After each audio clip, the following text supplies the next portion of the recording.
मिलने के लिए बुलाया था ना, तो अब तुम जगह दो। तुम्हें क्या लगता है मैं तुम्हें फिर से अपने कमरे में आने दूंगी? तो और मैं कहाँ जाऊंगा? मुझे नहीं पता। अनन्या ने दरवाजा बंद किया और दूसरी तरफ से चिल्लाते हुए बोली, नौकरों की जगह मालिकों के कमरों में नहीं, घर के स्टोर रूम में होती है। यह सुनते ही अभिनव को बुरा लगा, पर वो कर भी क्या सकता था।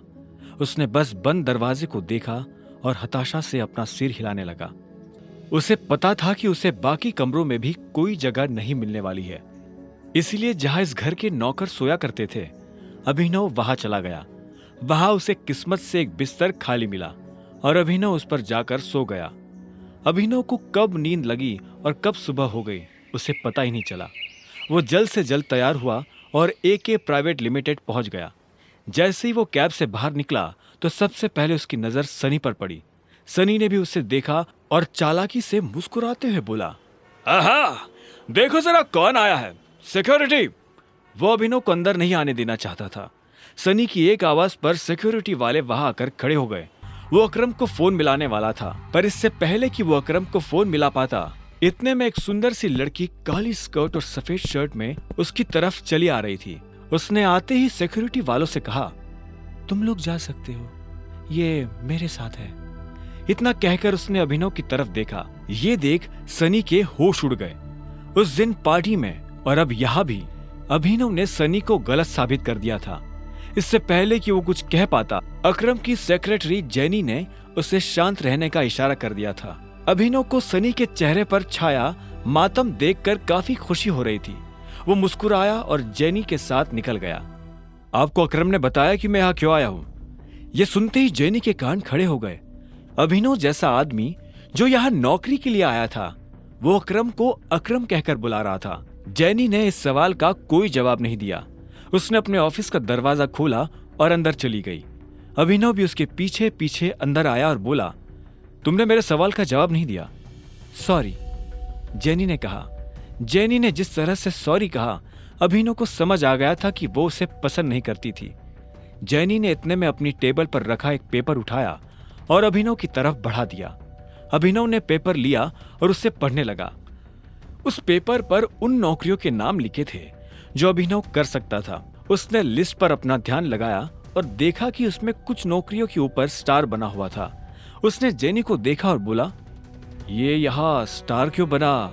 ये स्टार इसलिए बना है क्योंकि इन पोजीशंस पर हमारे पास ऑलरेडी कोई ना कोई काम कर रहा है और हम इन पर नई भर्ती नहीं ले रहे हैं। तुम चाय लेना पसंद करोगे या कॉफी? मैं मैनेजर बनना पसंद करूंगा। अभिनव ने भी उसके सवाल का जवाब ना देते हुए कहा। ऐसे में जेनी बोली, लेकिन मैनेजर की पोजीशन पर पहले से स्टार बना हुआ है। आप पता है मुझे। तो जिस पोजीशन पर पहले से कोई बैठा हुआ है उस पर तुम कैसे बैठ सकते हो? तुम क्या उस एम्प्लॉय को कंपनी से बाहर करवाना चाहते हो? मैंने तो ऐसा नहीं कहा। मैं बस इतना जानता हूं कि लिस्ट मुझे तुम्हें नहीं दी थी। हाँ, लेकिन तुम्हारा नाम? जेनी। जेनी ने गुस्से में कहा। अभिनव के सवालों से उसे चिढ़ हो रही थी। अभिनव को उसके नाम से कोई मतलब नहीं था।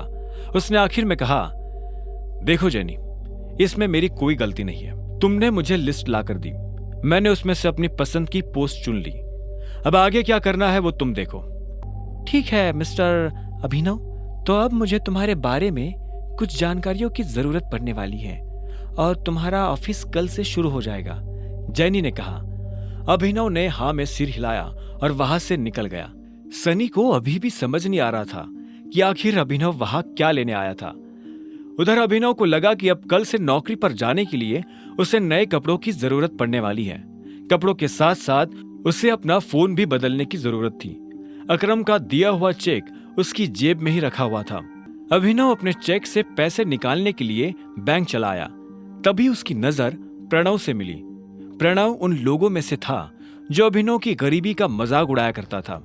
जैसे उसने अभिनव को बैंक के अंदर आते हुए देखा तो बोला, अरे वाह, देखो तो कौन आया है। प्रणव खुद एक बैंकर था। वो अरबपति तो नहीं था, लेकिन उसके पास अच्छी खासी दौलत थी। वो दिखने में भी स्मार्ट था। वो अभिनव को इसलिए जानता था क्योंकि अभिनव अक्सर इस बैंक में डिलीवरी के काम से आया करता था। हालांकि वो दिखने में अभिनव के आगे कुछ नहीं लगता था, लेकिन उसमें और अभिनव में एक ही फर्क था, गरीबी का। हेलो, मुझे थोड़े पैसे निकालने हैं, अभिनव ने कहा और प्रणव को चेक दिखाने लगा। प्रणव ने बिना चेक देखे कहा, चेक से? तुम्हें पता है ना, चेक से सिर्फ बड़ी रकम ही निकाली जा सकती है। मेरा अमाउंट बड़ा है, यहाँ काउंटर पर नहीं निकल पाएगा, इसलिए मैं मैनेजर से मिलना चाहता हूँ। ये सुनते ही प्रणव जोर जोर से हंसने लगा और बोला,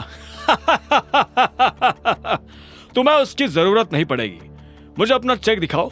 अभिनव ने गुस्से में प्रणव को अपना चेक दिखा दिया। प्रणव ने बिना देखे अभिनव और बाकी लोगों की आंखों के सामने चेक फाड़ दिया। अभिनव प्रणव पर चिल्ला उठा, तुम्हारा दिमाग खराब है क्या? सिक्योरिटी को बुलाओ और इस आदमी को अभी के अभी बाहर निकलवाओ यहाँ से। फर्जी चेक लाकर बैंक वालों को बेवकूफ बनाता है। अभी पुलिस बुलाकर तुझे अंदर करवाता हूँ। आगे की कहानी जानने के लिए देखें अगला एपिसोड सिर्फ पॉकेट एफएम के यूट्यूब चैनल पर, और द रिटर्न ऑफ टाइगर के सारे एपिसोड्स को सुनने के लिए डिस्क्रिप्शन में दी लिंक से डाउनलोड करें पॉकेट एफएम ऐप।